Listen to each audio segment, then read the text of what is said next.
Muhterem Müslümanlar, Allah'tan korkun. Bizler oldukça muhteşem bir mevsim, değerli ve faziletli bir günlerdeyiz. Həmin günlər Zilhiccə ayının ilk 10 günləridir. Hansı ki bugün biz həmin bu ayın 3-cü günündəyik. Ve bu ayın ilk 10 günləri olduqca büyük ve əzəmətli bir günlərdir. Ve bu ay barədə nəinki insanlar, əksər müsəlmanlar bu günlərin fəzilətindən qafildirlər. Əksər müsəlmanlar Zilhiccə ayının bu günlərin ilk 10 gününün fəzilətindən, dəyərindən qafildirlər. Bu günlər əziz qardaşlar, əvvəla bu ay, bu Zilhiccə ayı Allah Subhanahu wa Ta'ala'nın haram ettiği aylardan birisidir. Allah Ta'ala'nın haram təyin ettiği aylardan birisidir. Allah Subhanahu wa Ta'ala buyurur: İnne iddete'ş-şuhuri indallahi 12 şehran fi kitabillah yevme halaqas-semavati vel-ard minha arba'atun hurum zâlike'd-dînul qayyim فَلَا تَظْلِمُوا فِيهِنَّ أَنْفُسَكُمْ. Allah Teala buyurur, Allah'ın kitabında göyleri ve yeri yarattığı günden itibaren ayların sayı 12'dir. Onların 4'ü haram aylardır. Ve bu doğru düzgün bir dindir. Odur ki o aylarda özümüze zulüm etmeyin. O aylarda, yani o haram aylarda özünüze zulüm etmeyin. Ve zulüm deyəndə təkcə hissi olarak töredilen bir zərər değil. Zulmün eyni zamanda zulümden sayılır insanın xeyirli mövsümlerde savab kazandıracaq əməlləri tərk etməsi. İnsanın özüne verdiği zulümden sayılır eyni zamanda xeyirli mövsümlərdə savab kazandıracaq əməlləri tərk etməsi. Və bəlkə də bu ən ağır zülmlərdən birisi insan özünə etdiyi günahlarla yanaşır, nəfsə edilən zülmlərdən eyni zamanda sənə böyük savab kazandıracaq əməlləri tərk etmək. Bu həqiqətən zülmdür. Və fəziləti böyük olan bu günlər, əziz qardaşlar, olduqca qısadır. Sadəcə 10 gündür. Sadəcə 10 gün. Və lakin dəyəri Allah katında böyükdür. Və bu qısa günlərə Allah Subhanahu wa Ta'ala Kur'an-ı Kerim'də belə bu möhtəşəm onluğa Allah Teala and etsin. Allah Teala buyurur: وَالْفَجْرِ وَلَيَالِ الْعَشْرِ وَالشَّفْقِ وَالْوَتْرِ. Allah Teala buyurur: andolsun fəzrə, qam yerinə və andolsun 10 gecəyə. Sonra cüzdə və təkrar andısın Allah Teala. Deməli, Allah Subhanahu Teala Kur'an-ı Kerim'də bu surədə başlanğıc olaraq 10 gecəyə fəzrə and içəndən sonra Allah Subhanahu Teala 10 gecəyə and içsin. Və əksər müfəssirlərin rəyinə əsasən Allah'ın and içdiyi həmin 10 gecələr Zilhiccə ayının bu 10 günləri. Və gecə deyiləndə gün də ona daxildir. Gün deyiləndə də gecə də ona daxildir. Deməli, həmin Allah Subhanahu Teala'nın and içdiyi bu 10 günlər, bu 10 gecələr üzərində olduğumuz bu Zilhiccə ayının 10 günləri. Sonra əziz qardaşlar, bu günlərin dəyərindən, fəzilətindəndir ki, Allah katında Allah için en sevimli olan günlerdir. Allah katında Allah için en sevimli olan günler. Allah'ın Resulü buyurur sallallahu aleyhi ve sellem: "Men eyyami el-amelu salihu fihi ehabbu ilallahi min hadihi'l eyyamil aşr." Peygamber sallallahu aleyhi ve sellem buyurur ki, elə bir günler yoktur ki, o günlerde edilen salih əməllər Allah için bu günlərdə edilən salih əməllərdən daha sevimli olsun. Yəni bu günlərdə edilən salih əməl qədər Allaha sevimli olan başqa günlər yoxdur. Deməli, sənin bu günlərdə qıldığın bütün namazlar, tuttuğun oruçlar, etdiyin dualar, etdiyin zikirlər, verdiyin sədəqələr, etdiyin bütün yaxşılıqlar, yaxşılığa əmr etməyin, pislikdən çəkindirməyin, valideynlərə qarşı etdiyin yaxşılıqlar, qonşuya qohuma qarşı etdiyin yaxşılıqlar, məscidə gəlməyin, Quran oxumağın, bütün bu əməllər ümumi olaraq Allah üçün digər bütün günlərdə etdiyiniz salih əməllərdən daha sevimlidir.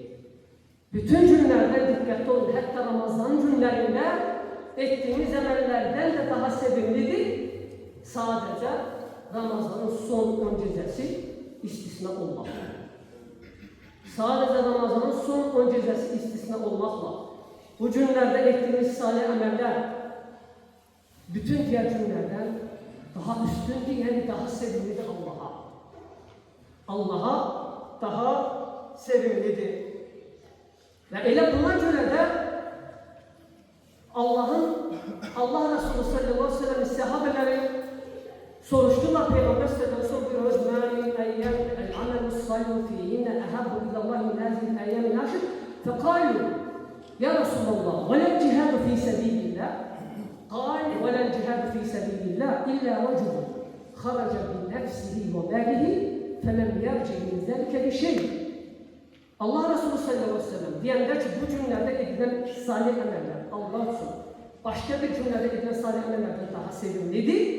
Onda səhabələr soruşdular ki, ey Allahın Resulü, Allah yolunda edilən cihaddan da mı? Yəni bu günlərdə edilən salih əməl Allah yolunda edilən döyüşdən də daha mı sevimlidir Allaha? Əvvəla onu göstərir ki, cihad İslamın zirvəsidir və sahabələr bunu yaxşı bilirdilər. Böyük bir, üstün bir əməldir. Və təzbirlərinlə Peyğəmbər sallallahu aleyhi ve sellem ümumi olaraq deyəndə ki, hər bir salih əməl Allah üçün sevimlidir. Sonra öz bildikləri bir əzəmətli bir əməli misal verdilər. Dedilər ki, ya Resulallah sallallahu aleyhi ve sellem Allah yolunda etdiyimiz döyüşdən hansı ki biz çıxırıq Allah yolunda canımızı veririk. Yəni bu əməldən də daha mı sevimlidir? Bu günlərdə, zilhicə aynı günlərdə edilən bu salih əməllər cihaddan da mı daha sevimlidir Allaha? Dedi ki, bəli. Hətta cihaddan da daha sevimlidir Allaha. Təsəvvür edin, yəni əməllərin üstünlüyünü təyin edən Allah subhanahu wa ta'ala. Sadəcə sonra bir əməli sadəcə istisna edir. Verir ki, yalnız o şəxs ki, o mücahid ki, Allah yolunda malı ilə, nəfsi ilə çıxır və bu şeylərin heç biri ilə geri dönmür. Mal mülkünü də itirir Allah yolunda və canını da itirir. Yalnız bunun əməli daha üstündür. Və odur ki, əziz qardaşlar, özünüzü bu günlərin xeyrindən məhrum etmək. İnsanlar bu günlərdə qafil olduqları zaman siz oyaq olun. İnsanlar bu günlərdə dünya peşində, dünyalık şeyler yığmaq halında olduqları halda sizlər bir mümin kimi savab yığmaq, savab kazanmaq üçün çalışır. Çünki olduqca qısadır və Allah Teala buyurur وَتَزَوَّدُوا فَاِنَّ خَيْرَ زَادِ التَّقْوَى. Allah Teala buyurur ki, arzuqə toplayın, ən xeyirli arzuqə isə təqvadır. Yəni sənin bu günlərdə etdiyin hər bir salih əməl sənin təqvanı artırır, sənin imanını artırır. Və bu günlərdə tənbəlliyə yol verməyin. Əgər yorğunluq hiss etdinsə, tənbəllik gördünsə nəfsində, məsələ böyük bir əməllərə gördün ki, tab gətirmirsən, gecə namazları, bu günlərin hamısını oruç tutmaq məsələ, həcc etmək, ümrə etmək, Allahın kitabını bu 9 gündə xətm edib bitirmək. Əgər gördün ki, nəfsin bu şeylərə, yəni taqət gətirir və bunlardan uzaqsan, edə bilirsən, heç olmasa dilinlə zikirləri çoxalır. Zikirləri çoxalır. Çünki çox zikir etməyin əvvəla səni ibadətlərə qarşı gümrahlaşdırır. İbadətlərə qarşı səni Cumhurlaşdırır, qüvvəni artırır. Və sonra çox zikr etməyi tənbəllik səndən qaldırır. Tənbəllik səndən qaldırır. Və ayrıca Allahın Resulü sallallahu aleyhi ve sellem bu günlərdə xüsusilə çox zikr etməyi tövsiyə edir. Ümumi salih əməllərdən sonra xüsusi olaraq çox zikr etməyi bilir. Və buyurur sallallahu aleyhi ve sellem: "Mən əyyəmi a'zamu indallahi və ahabbu ileyhi el-əməl fihinna min hâzihil əyyəmil əşr fəəksiru fihinna minət-təhlili və-təhmidi və-təsbihi və-təkbir." Peyğəmbər sallallahu aleyhi ve sellem buyurur ki, Allah katında bu günlerde edilen əməllərdən daha əzəmətlisi ve Allah için daha sevimlisi olanı yoktur. Sonra deyir ki, odur ki bu günlerde La ilahe illallah, Elhamdülillah, Subhanallah ve Allahu Akbar zikirlerini çoxaldır. Bakın, deyir ki bu günlerde, yani bu zilhiccenin 10 gününde bu zikirleri deyir çoxaldır. La ilahe illallah, Elhamdülillah, Subhanallah, bir de Allahu Akbar. Yani senin bu günlerde söyleyeceğin kelime olarak, dediğin ağzına çıkarttığın en hayırlı söz ve Allah için en sevgili olan söz olarak danıştığın bu 4 kelimedir. Sen bu 4 kelimelerle de birini zikir ettikçe melekler durmadan senin emel defterlerinde senin sevaplarını yazırlar. Durmadan sevaplarını yazırlar bu kelimelere göre. Bu kelimelerin sevabını mümkün hesap etmeyin. Əksər müsəlmanlar bu günləri iş güc sahipləridir. Bir çox əməllər ola bilsin, əməllərdən geri qalasınız. Amma bu zikirlərdən aciz qalma. Dilinlə bu zikirləri deməkdən aciz qalma. Və bunun savabını yüngül sayma. Peyğəmbər sallallahu aleyhi ve sellem bir hədisdə buyurur ki, Elhamdülillahi təmləqin mizan. Və subhanallahi və elhamdülillahi və Allahu akbar təmləqinə beynəs-səmai vəl-ard. Buyurur ki sallallahu aleyhi ve sellem, Elhamdülillah kelimesi terezini doldurur. Yani senin ahiret günü senin için koyulacak terezini sevapla doldurur. Sonra der ki, Subhanallah, Elhamdülillah, Allahu Akbar kelimeleri göğü ve yer arasını doldurur. Hesabır edin, göğü ve yer arasını sevaplarla, zikirlerle doldurur. Odur ki bu kelimelerden de aciz kalmayın. Allah subhanahu wa ta'ala bizleri bu cümlenin xeyrinden mahrum etmesin. Barakallahu li ve lakum fil Kur'anil azim ve nefa'ani ve iyyakum bima fihi min al-ayati ve zikril hakim. Aqulu qawli hadha ve astaghfirullah li ve lakum ve lisa'iril muslimin min kulli zanb fastaghfiruhu innahu huvel gafurur rahim.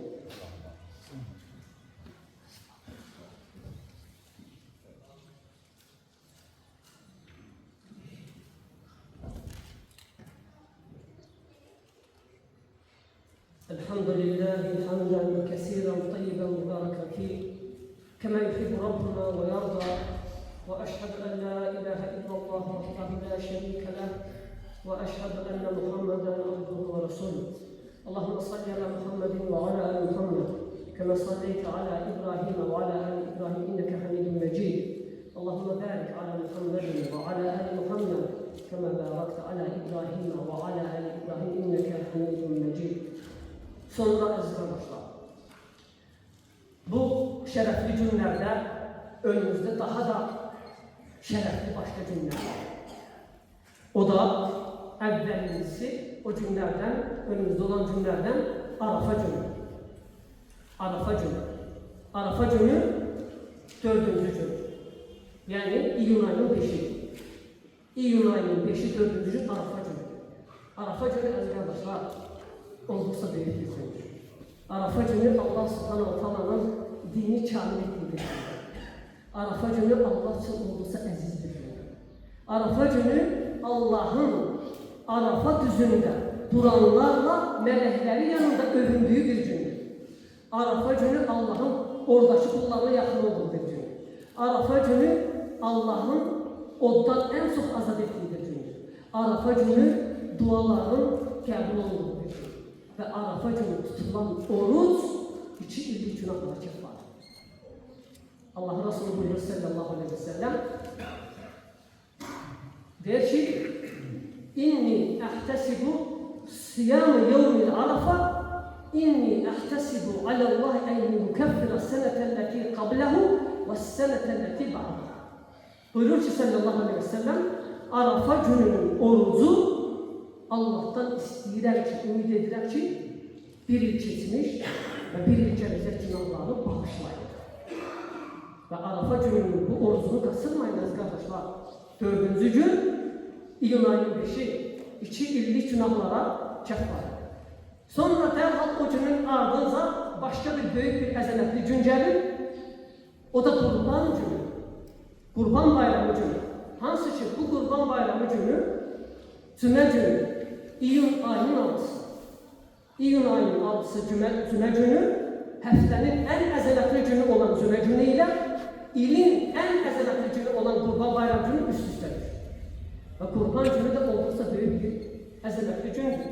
Allah'ın Resulü buyurur sallallahu aleyhi ve sellem, İnne a'zamel eyyâmi indallâhi yevmen nehri sümme yevmen qar. Buyurur ki Peygamber sallallahu aleyhi ve sellem, Allah katında en əzəmətli günler Qurban kesilen gün ve sonra ondan sonraki gündür. Təsəvvür edin, Allah katında en əzəmətli günler Qurban günü. Niye? Çünkü həmin gün Müslümanlar Allah'ın şənini uca tutaraq, tək Allah'a qurbanlar kəsərək Allah'ın adını uca tuturlar. Və hansı gün sən Allah'ın şənini, Allah'ın əzəmətini böyük uca tutaraq, qəlbinlə, əməllərinlə tək Allah'a yönəldiyin gün, bil ki, həmin gün sənin həyatının ən şərəfli günüdür. Çünki həmin gün sənin oddan azad olmağına səbəb olan bir gündür. Həmin gün sənin Allah'ın Rəbbinin rəhmətini kazanmağına səbəb olacağın bir gündür. Və həmin gün iyun 6-sı cümə günü Qurban günüdür. Qurban isə bayram namazından sonra kəsilir.